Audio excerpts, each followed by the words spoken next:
Est-ce qu'on serait pas reparti pour un petit thread d'horreur à la bonne époque là? Franchement, après un petit urbex qui a fait un carton sur la chaîne, à mon niveau bien évidemment, je suis très content des vues qu'on a fait, des likes et tout, et avec Dylan on est super satisfait de cet urbex. Donc de prochains urbex vont arriver, mais qui dit urbex dit forcément des histoires un peu flippantes, et qui dit histoire flippante dit thread d'horreur. Et oui, on est parti aujourd'hui pour 3 histoires d'horreur totalement réelles, il n'y a pas de paranormal. Pas cette fois-ci, la prochaine fois peut-être. Posez-vous tranquillement dans votre canapé, dans votre siège, dans votre lit, dans ce que vous voulez. On se prépare, on prend les popcorn et c'est parti pour la première histoire.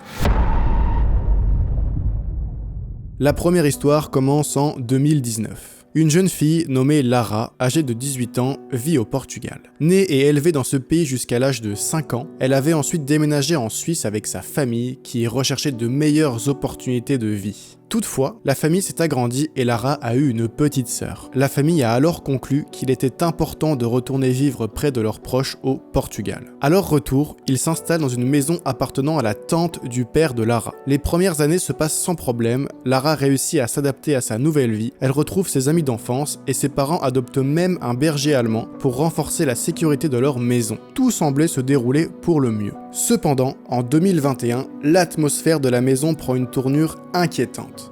Lara, qui faisait souvent des crises d'insomnie, commence à entendre des bruits étranges provenant du grenier. Au début, elle pense que ces bruits sont des branches d'arbres qui touchent la maison, mais avec le temps, les bruits ont continué et ont poussé Lara à se demander d'où ils provenaient vraiment. Entre-temps, des événements étranges se poursuivaient et elle commençait à se sentir mal à l'aise chez elle. Par exemple, son père avait acheté un décodeur pour regarder la télévision et profiter de nombreuses chaînes. Lorsque Lara se trouvait seule à la maison, elle n'allumait jamais cette télé car elle ne savait pas utiliser le décodeur. Mais ce qui était bizarre, c'est que parfois, en revenant à la maison après une longue journée d'école, elle constatait que la télévision était allumée sur la chaîne Fox Comedy. Elle avait d'abord pensé que ses parents avaient oublié d'éteindre la télévision le matin, mais le problème, c'est que ça s'est produit plusieurs fois, voire trop de fois. À chaque retour à la maison, leur chien aboyait très fort, comme s'il voulait les avertir de quelque chose. Malgré les événements, la vie continue jusqu'en août 2023. Moment où la famille décide de déménager, non pas à cause de ces phénomènes, mais pour d'autres raisons. Avant de partir, ils vident le grenier, convaincus qu'il ne contenait rien d'autre que des vieilles chaises inutilisées.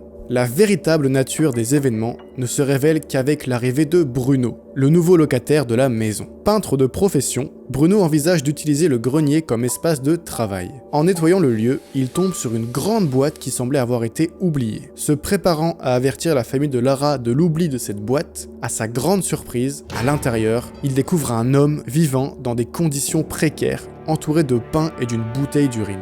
Cet homme s'appelait Gabriel. Il était un ancien résident de la maison qui, après avoir perdu sa femme d'un arrêt cardiaque dans cette demeure, revenait secrètement pour se sentir près d'elle. Les visites de Gabriel expliquent les bruits étranges et le mystère de la télévision allumée, car il regardait la chaîne préférée de son épouse pour se sentir connecté à elle. La découverte de Gabriel conduit Bruno à appeler la police, et s'ensuit son arrestation. Avoir découvert la vérité apaise les inquiétudes de Lara et de sa famille, même si le souvenir de ces événements reste profondément troublant.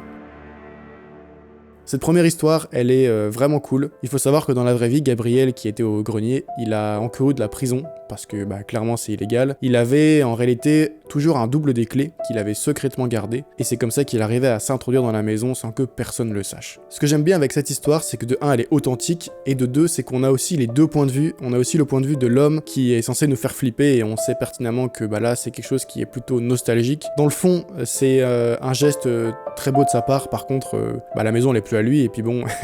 Vivre dans un grenier d'une autre famille sans les prévenir, c'est complètement chelou d'ailleurs. On va passer maintenant à la deuxième histoire, et celle-ci c'est mon histoire préférée. Tenez-vous prêts parce qu'elle est un peu lugubre et elle est pas très joyeuse. Mike adore le camping avec son frère, une passion qu'ils partagent depuis qu'ils ont obtenu leur permis de conduire. Ils campent tellement souvent que ça pourrait paraître étrange pour certaines personnes. Mais étant donné qu'ils vivent à l'ouest de l'Amérique du Nord, avec ses montagnes et forêts, cette passion s'intègre parfaitement dans le décor naturel, bien qu'elle puisse parfois se transformer en cauchemar. Un jour comme les autres, ils se lancent dans une aventure vers une immense forêt près de chez eux. La journée débute sans accroc, ils ont marché pendant quelques heures, ont récolté des champignons sauvages, ont installé leur campement et se sont confrontés à un potentiel serpent venimeux. Normal.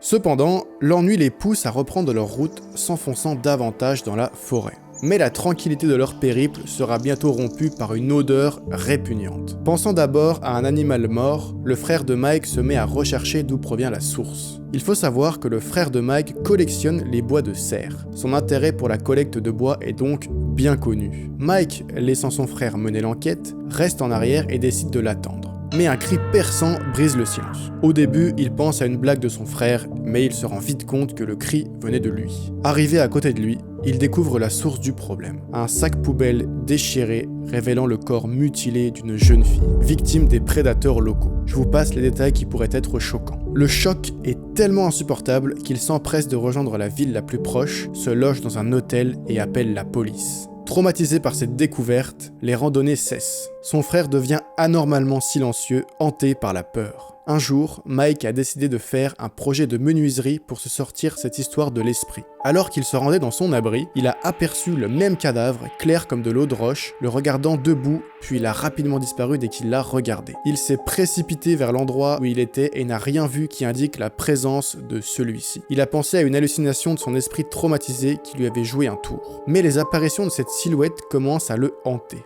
D'abord subtilement, puis de manière plus insistante et terrifiante. Il nomme même cette apparition Emma. Le problème, c'est que Mike est complètement terrorisé et vit dans une peur constante à tel point qu'il vérifie sans cesse les fenêtres et son environnement quand il est chez lui.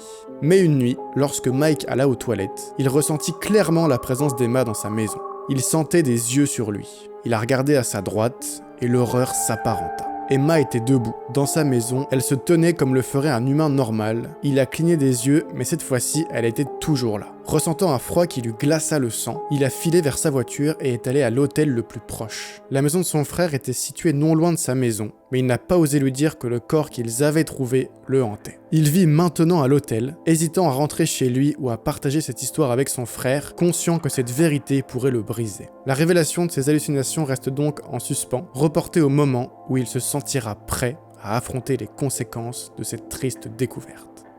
Cette deuxième histoire, elle met très mal à l'aise. Elle nous met clairement en froid. L'histoire est très percutante. Quand on commence à avoir des hallucinations sur un traumatisme qu'on a eu, il faut vraiment prendre le problème au sérieux. Dites-moi ce que vous avez pensé de la deuxième histoire, et sans plus attendre, on va passer à la troisième. Sonia, une étudiante de 22 ans, vivait dans l'hypercentre de Montpellier avant de déménager avec son copain, un stand-upper habitué à se produire dans les comedy clubs du centre. Lui résidait à une vingtaine de minutes en tram, soit 30 à 40 minutes à pied de chez elle. Leur arrangement était simple. Après ces spectacles, il lui était plus pratique de passer la nuit chez elle plutôt que de retourner à son appartement. De plus, son copain avait pour habitude de boire des coups avec les comédiens après ces spectacles et était contraint de rentrer très tard chez lui. Une nuit, toutefois, elle souhaita dormir seule, désirant un peu d'intimité et de temps pour elle. Elle lui envoya un dernier message avant de se coucher, lui disant que si il avait trop bu, il pouvait quand même venir dormir chez elle parce qu'elle ne voulait pas qu'il traverse la ville en étant saoul. Son copain lui répondit qu'il rentrerait quand même chez lui, même s'il passe la soirée avec ses collègues pour ne pas la déranger. Malgré sa réponse rassurante, Sonia laissa la porte ouverte, anticipant le fait qu'il pourrait changer d'avis. Vers 3h du matin, réveillée par des bruits suspects, elle trouva la silhouette de ce qu'elle croyait être son copain dans son salon. Soulagée mais encore somnolente, elle l'invita à se coucher avant de retourner dans son lit, pensant que la situation était sous contrôle. Cependant, le silence qui suivit et l'absence de son compagnon à ses côtés la poussa à enquêter à nouveau, découvrant alors la porte d'entrée ouverte et personne en vue. Son inquiétude grandit, craignant qu'il ait tenté de rentrer chez lui en étant complètement saoul. Sonia précise qu'avec l'alcool, par culpabilité de l'avoir réveillé et par peur de l'avoir mis en colère, il pourrait être reparti chez lui car c'est vraiment quelque chose qu'il aurait pu faire. Après plusieurs tentatives d'appel sans réponse, n'arrivant plus à se rendormir, elle envoya un message à la colocataire de son copain, savoir s'il était bien rentré. Mais l'angoisse ne fit que monter jusqu'à l'aube, lorsqu'elle reçut finalement un message de celle-ci assurant que son copain était bien rentré et dormait chez lui. La tension retomba et Sonia s'endormit jusqu'à 11h. Au réveil, en regardant son téléphone, elle découvrit des appels manqués et un message alarmant de son copain, affirmant qu'il n'avait jamais été chez elle cette nuit-là. Se rendre compte qu'un inconnu avait pénétré chez elle, se faisant passer pour son copain, la glaça sur place. Elle descendit au salon et après un rapide check de son appartement, elle remarqua qu'elle s'était fait voler des affaires et quelques objets sans grande valeur. Cet incident lui laissa un choc profond. Elle ne pouvait s'empêcher de repenser à la silhouette trompeuse dans son salon, si semblable à son copain qu'elle n'avait pas douté un instant de son identité. L'incident avait déclenché une série de réflexions sur la sécurité. Elle ne pouvait s'empêcher de penser ce qu'il aurait pu se passer si elle avait compris que ce n'était pas son copain dans son appartement cette nuit-là, ou encore si cet homme avait décidé de venir se coucher près d'elle dans son lit comme elle lui avait demandé. Désormais, Sonia fait très attention à bien fermer sa porte à double tour et insiste pour que son copain reste dormir avec elle. Elle prend maintenant des petites précautions contre les grandes peurs qu'elle a eues cette fameuse nuit-là. J'ai l'impression que cette troisième histoire, c'est pas la première fois qu'on l'entend. Il y a pas mal de gens qui vivent ce genre de choses-là, qui ne ferment pas leurs portes et qu'il y a des gens qui rentrent. Fermez vos portes, c'est abusé. Puis honnêtement, on va pas se mentir, dormir avec une porte qui n'est pas verrouillée, c'est une source d'angoisse qui est immense. Encore une fois, je pense que cette histoire c'est bien fini par rapport à ce qui aurait pu se passer. En général, quand tu trouves un inconnu chez toi à 3h du matin, c'est rarement bon signe. Et bah écoutez, j'espère que ces 3 histoires vous auront plu, même si j'ai un petit coup de cœur sur la deuxième qui est malheureusement très morbide, très chelou, très bizarre. Mais nous, ce qu'on veut dans les threads, c'est ce genre d'histoire. Merci encore d'être resté jusqu'à là. N'hésitez pas à vous abonner et à liker la vidéo si elle vous a plu. Et sur ce, je vous dis à très bientôt pour de nouvelles vidéos. Ciao!